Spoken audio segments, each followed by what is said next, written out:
Bonjour à toutes et à tous, bienvenue dans 85 chrono le terrain. On va revenir sur ce qui s'est passé sur les différents terrains de sport ce week-end et on va commencer avec du basket et la Ligue féminine, la 14e journée. L'équipe de La Roche-sur-Yon qui recevait celle de Tarbes samedi soir à la Halle des Sports des Oudéry. Le premier match à domicile en 2022 pour les joueuses du RVBC qui avaient l'occasion de prendre une revanche face à des Tarbaises qui leur avaient infligé leur première défaite de la saison au match aller. C'était aussi l'occasion de revoir Clémentine Sanson qui a porté le maillot de La Roche pendant 3 saisons. Les Lyonnaises en blanc se montrent dominatrices dès le début de match. Elles creusent rapidement l'écart, plus 15 dans le premier quart-temps, 26 à 11. Une avance qui grimpe à 18 points après 20 minutes de jeu. Les Tigresses mènent 41 à 23 à la mi-temps. Les Lyonnaises qui jouaient seulement leur deuxième match en 2022. Le manque de rythme se fait parfois sentir, mais les joueuses de Manu Body maîtrisent tout de même leur sujet de bout en bout. Elles creusent encore l'écart dans le troisième quart-temps en ne concédant que 11 points et en inscrivant 19. Le score est alors de 60 à 34 après 30 minutes de jeu. Les Lyonnaises peuvent ensuite gérer cette confortable avance pour finalement s'imposer sur le score de 82 à 59 avec notamment 15 points inscrits par Assi Tankone. Kalina Mosqueda-Lewis et Océane Montpierre terminent avec chacune 13 points au compteur. On va écouter Manu Body, le coach lyonnais, ainsi que Catherine Plouffe, la nouvelle recrue qui disputait son premier match officiel avec le RVBC. Des propos recueillis par Cyril Guillet. Revanche, oui, parce qu'on n'avait pas fait un bon match là-bas au match aller. Mais après, voilà, toutes les équipes de LFB sont difficiles à jouer et on n'avait pas fait un très très bon match là-bas. Et Tarbes, franchement, est quand même difficile à manœuvrer. Un petit peu moins ce soir, ça a été un petit peu plus simple. Mais voilà, l'équipe elle monte en puissance et ça a été ultra sérieux du début à la fin, donc c'est très très bien pour nous. Moi j'aime bien quand l'équipe démarre bien comme ça, c'est ce qu'on avait fait aussi sur le dernier match à Saint-Amand. Et voilà, ça montre que l'équipe a vraiment une assurance et de la sérénité, donc c'est vraiment très très bien pour la suite. Sincèrement, d'avoir une intérieure en plus sur le banc, tu vois, et de tourner avec Plouffe, Koné et Clark, c'est plus simple à coacher quand même. L'équipe elle commence à être rodée. Tu sens que voilà, on en a encore dans le moteur et sous le capot comme on dit, mais voilà, c'est propre, c'est serein. Il y a de la confiance qui s'installe dans notre collectif, donc c'est vraiment de bonne augure pour la suite, quoi. Notre montée en puissance, elle est confirmée. Il faut confirmer ça absolument samedi prochain à Charnay, quoi. Et puis voilà, après derrière, on pourra enfin jouer les gros sans pression et faire des coups, ça sera super important. Ça fait du bien de jouer devant les supporters de La Roche. Je sais, il y a mis l'ambiance ici et il y a beaucoup de monde, donc c'est super de jouer devant tout ça. Et pour le match, c'était bon de commencer avec une victoire, c'est sûr. Et ça commence petit à petit pour les mécanismes et l'ambiance sur le terrain avec les filles. Et on regarde le classement de cette Ligue féminine avec 2 matchs en retard. La Roche est 8e et totalise 7 victoires et 5 défaites. Prochain rendez-vous, ce sera donc samedi avec un déplacement à Charnay. Le prochain match à domicile aura lieu le 5 mars contre Montpellier. Toujours en basket en National 1 masculine, c'était la 26e journée ce week-end. Mais le derby entre Challans et les Sables d'Olonne qui était prévu vendredi soir a dû être reporté en raison de plusieurs cas de Covid dans l'effectif sablais. Les deux clubs vendéens ont un autre match reporté à jouer. Pour Challans, ce sera dès ce mardi soir face à Vitré. Pour les Sables, ce sera le 2 mars à Tarbes. Le club sablais qui a dénoncé via un communiqué une injustice au sujet d'une absence de sanction à l'encontre du club de Rueil qui a aligné un joueur avec une licence d'un autre joueur lors de la victoire de Rueil au Sables d'Olonne. Le club des Sables donc, qui demande à ce que la fédération revienne sur sa décision. On passe au football avec le championnat de National 2 et la 19e journée. Les Herbiers face à Canet-en-Roussillon. C'était samedi soir au stade Massabielle. Avant cette rencontre, le VHF était 11e avec un match en retard. Canet-en-Roussillon, vainqueur 2-1 au match aller, occupait la 7e place. Et ce sont les visiteurs en jaune qui ouvrent le score dès la 8e minute avec un but de la tête signé Thibaut Rambaud. 1-0 pour Canet-en-Roussillon. Pas grand-chose d'autre à signaler dans cette première mi-temps, si ce n'est quelques coups de pied arrêtés de part et d'autre, sans grand danger pour les gardiens. Le VHF qui va tout de même se procurer une occasion juste avant la pause, avec Payet qui voit sa frappe passer au-dessus du cadre. Les Herbretaises sont donc menées 1-0 à la mi-temps. En seconde période, les Vendéens se montrent beaucoup plus offensifs et beaucoup plus dangereux. Sur coup franc, Brélivet par 2 fois manque le cadre, du pied puis de la tête. À la 69e minute, c'est Payet qui tente une frappe lointaine, mais ce n'est pas cadré. 71e minute, le VHF de nouveau menaçant dans la surface de réparation adverse, mais toujours pas de but. C'est au tour de Pierre Grelier de tenter sa chance à la 81e minute sans plus de réussite. Les Herbretets continuent de pousser pour égaliser. 86e minute, la tentative d'Assoumain est détournée par une belle claquette du gardien. Et dans les arrêts de jeu, c'est le capitaine Emmanuel Bourgault qui manque lui aussi la balle d'égalisation. On en reste là, défaite des Herbiers 1-0 à domicile. On écoute les réactions des coachs. On se fait cueillir à froid. C'est la grosse faute qu'on peut se mettre sur le dos, voilà, de l'équipe. On se fait cueillir à froid, on se retrouve mené et ensuite à partir de là il y a eu un match qui était complètement différent avec une équipe qui voulait garder son score de 1-0 et une qui voulait revenir. La première mi-temps elle est moyenne parce que voilà, on a pris ce but, on a mis du temps à revenir. Sur la fin de première mi-temps déjà c'était un peu mieux et j'ai trouvé par contre la deuxième mi-temps très intéressante de l'équipe, une équipe des Herbiers qui a essayé de revenir, qui s'est créé des occasions, des situations. Malheureusement c'est vrai qu'on n'a pas réussi à égaliser alors que je pense que très sincèrement on méritait au moins d'avoir un point, quoi. On est très satisfait du contenu, je suis très satisfait du contenu de mes joueurs. Voilà, ça c'est le plus important, on repart avec les 3 points, c'est super. Notre but nous met sur les bons rails et perturbe un peu cette équipe des Herbiers qui est revenue avec des intentions vraiment positives. On a défendu, on a bien défendu. C'est ce que j'ai dit aux joueurs à la mi-temps. Les Herbiers a quand même dominé cette deuxième période. Je dirais, ils nous ont acculés, ils nous ont vraiment empêchés de ressortir. Mais bon, moi je suis très satisfait du contenu du match de la part de mes joueurs. Propos recueillis par Thibaut Grasset. C'est une deuxième défaite consécutive à domicile après celle face à Colomiers. Avec un match en retard, les Herbretets sont 13e et proches de la zone rouge. Ils auront l'occasion de remonter au classement samedi prochain avec le match en retard à Nantes. Il y aura ensuite un déplacement à Angoulême le 4 mars. Toujours en football en National 3, 2 matchs en retard ont eu lieu ce week-end, avec notamment la victoire de Saint-Philbert face au Mans 2-0, mais surtout la victoire de la Roche VF face au Poiré-sur-Vie 4-1. La Roche VF qui retrouve le fauteuil de leader avec 2 points d'avance sur ce mur et encore un match en retard à jouer. Le Poiré est 9e. Samedi prochain aura lieu la 17e journée de N3. On passe au handball avec le championnat de National 1 masculine, la 14e journée. Et Pouzauges qui enchaîne. Après avoir battu Cesson-Rennes le week-end précédent, le PVHB est allé s'imposer à Mainvilliers-Chartres 30-25. Les Pouzaugais désormais 10e à égalité avec Mainvilliers 9e. Thomas Brémaud, nouveau coach, est donc toujours invaincu avec 2 victoires et un match nul. Le prochain match, ce sera le 12 mars à Billières. Et puis en National 3 masculine de handball, on jouait la 14e journée et le Slam est passé tout près d'une belle performance samedi face à Objat, 3e au classement. L'équipe vendéenne a mené au score pendant une bonne partie de la rencontre mais s'incline finalement d'un but, 26-25. Le Slam est toujours 9e au classement et jouera le 12 mars de nouveau à domicile face à Lezay-Celle. Des images de rugby à présent avec le championnat de Fédéral 3. On jouait ce dimanche la 13e journée et le FC Lyonnais recevait Saint-Sébastien-Basse-Goulaine au stade Henri Desgranges à La Roche-sur-Yon.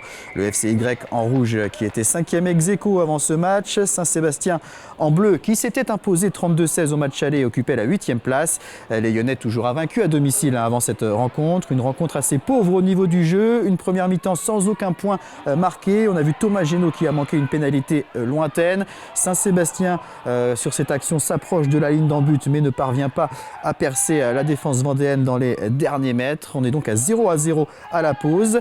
En seconde période, fait de match assez incroyable. Saint-Sébastien inscrit un essai par l'intermédiaire de Mériglo. Sauf que depuis quelques minutes, l'équipe de Loire-Atlantique joue à 16 joueurs sur le terrain au lieu de 15.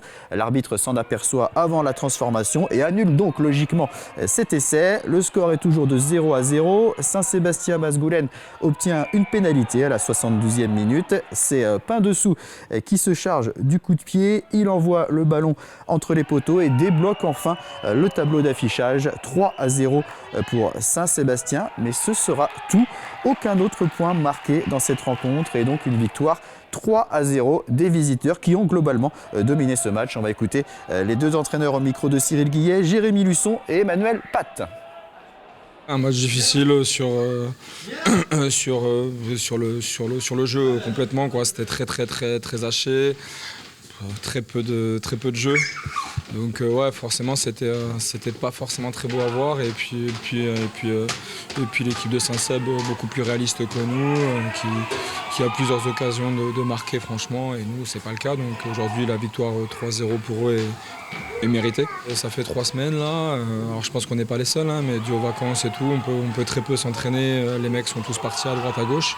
Donc forcément un peu de fatigue, un manque de liant parce que ça fait 2-3 semaines qu'on ne s'entraîne pas correctement. Donc voilà, c'est tout simple, hein, le rugby, si on ne s'entraîne pas à notre niveau, voilà, on ne peut pas permettre de jouer un match de rugby. Aujourd'hui, c'était le cas.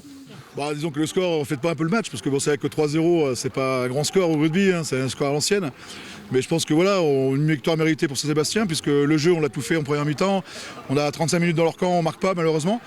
Après, voilà, il y a un fait de jeu où on fait un changement, le banc de touche, je sais pas ce qu'il fait, pas nous le banc de touche, mais le directeur de match, en fait, il y a un problème avec les cartons.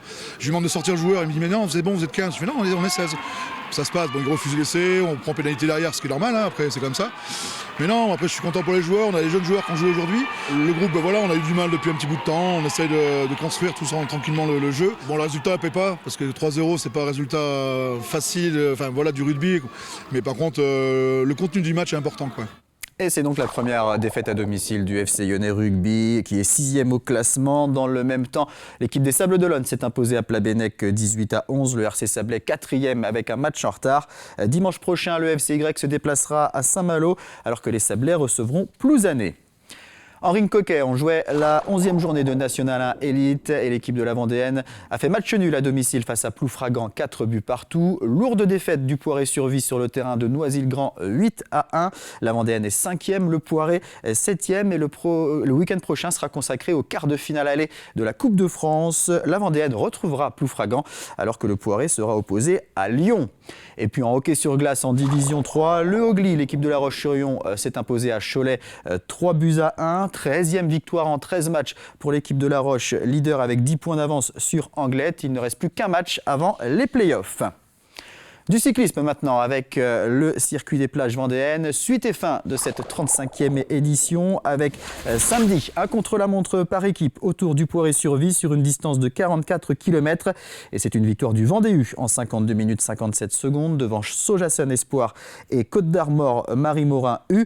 À noter la belle 4e place du team LMP La Roche Vendée Cyclisme ce samedi qui était également marqué par la première épreuve féminine de ce circuit des plages vendéennes, avec une épreuve en ligne de 96 km et 67 concurrentes au départ. 7 parviennent à s'échapper à une trentaine de kilomètres de l'arrivée. Parmi elles, Flavie Boulet du team L Pays de Loire ou encore Sarah Pop du Ladies Pifto Bois.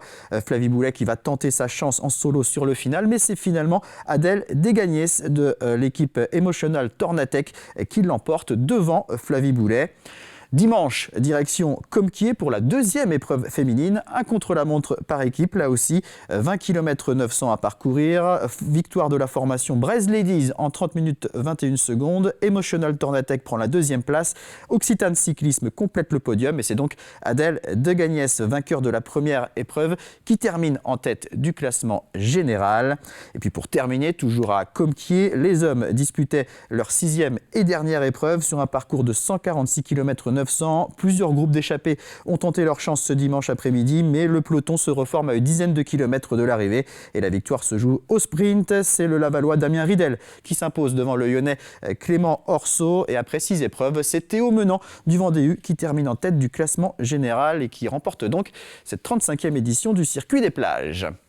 Du racquethlon, on en a parlé jeudi soir avec nos invités dans 85 chrono agenda. Le club du racquethlon lyonnais organisait la 4e édition de son tournoi samedi et dimanche au Terre-Noire à La Roche-sur-Yon. Le racquethlon lyonnais qui fait partie des 4 clubs qui existent actuellement en France. On rappelle, le racquethlon, c'est un mélange de 4 sports de raquettes, tennis de table, badminton, squash et tennis. Lors de chaque match, les concurrents s'affrontent sur chaque discipline avec des parties en 21 points gagnants. Une édition 2022 qui a connu un beau succès avec 133 participants également 9 joueurs du top 20 français chez les hommes, dont le numéro 1, mais aussi la numéro 1 française ou encore un joueur suisse, numéro 9 mondial. Le samedi était consacré au simple, les compétitions de double avaient lieu le dimanche et les joueurs sont répartis dans différentes catégories d'âge mais aussi de niveau. On va écouter le président du racquethlon lyonnais Damien Augereau, qui est également joueur, numéro 17 français, mais aussi Myriam Ammer, la numéro 1 française, qui a joué ce tournoi avec les hommes. Les propos recueillis par Thibaut Grasset. Cette 4e édition, nous accueillons 132 joueurs. Nous avons fait les simples le samedi et aujourd'hui c'est la journée des doubles le dimanche.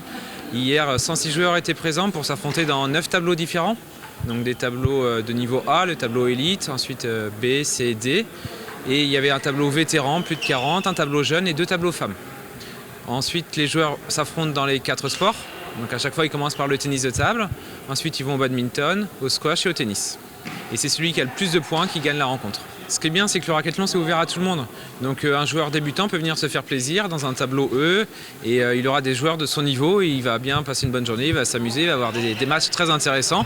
Et on a aussi cette année un gros tableau au niveau élite où là, les meilleurs joueurs français se sont affrontés hier en simple et avec des matchs de très haut niveau qu'on a pu voir hier. J'ai joué en simple homme B. J'étais tête de série numéro 1 et j'ai fini première. J'ai gagné 3 matchs. Malheureusement, la finale ne s'est pas jouée car mon adversaire s'est blessé en demi-finale. Ma spécialité numéro 1, c'est le tennis. Donc ça, je laisse un peu de côté pour l'entraînement. Après, le badminton, c'est ma spécialité numéro 2. Donc ça, je m'entraîne à peu près 1 à 2 fois par semaine. Et là, récemment, je veux axer plutôt sur le squash parce que je pense que c'est là où j'ai un plus grand axe de progression. On termine avec des résultats d'athlétisme et les championnats interrégionaux de cross qui avaient lieu ce dimanche à Véry dans le Maine-et-Loire. C'était la dernière étape avant les championnats de France. À noter sur le cross long féminin, la victoire de Clarisse Picard de l'Athlé Bocage Vendée, victoire également de l'équipe de la BV. Sur le cross court féminin, 2e place pour Valentine Chaplotte de l'Athlé Bocage Vendée également. Bon résultat aussi sur le cross court masculin pour Romain Mornay de l'Athletic Club de La Roche-sur-Yon qui remporte le titre. En cadet, 2e place pour Alan Orion de l'Athlé Bocage Vendée. Sur le cross long masculin en Masters, 2e place pour Brice Daubord de Saint-Jean-de-Mont. Anthony Guillard de la BV prend la 3e place. Et enfin sur le cross long senior, une belle 3e place pour Théo Moussu de l'Athletic Club de La Roche-sur-Yon. Les championnats de France auront lieu le 13 mars au Mureau. C'est la fin de cette émission. Je vous donne rendez-vous à 18h50 pour 85 chrono le vestiaire avec nos invités du FC Lyonnais Rugby. Très bonne journée à tous.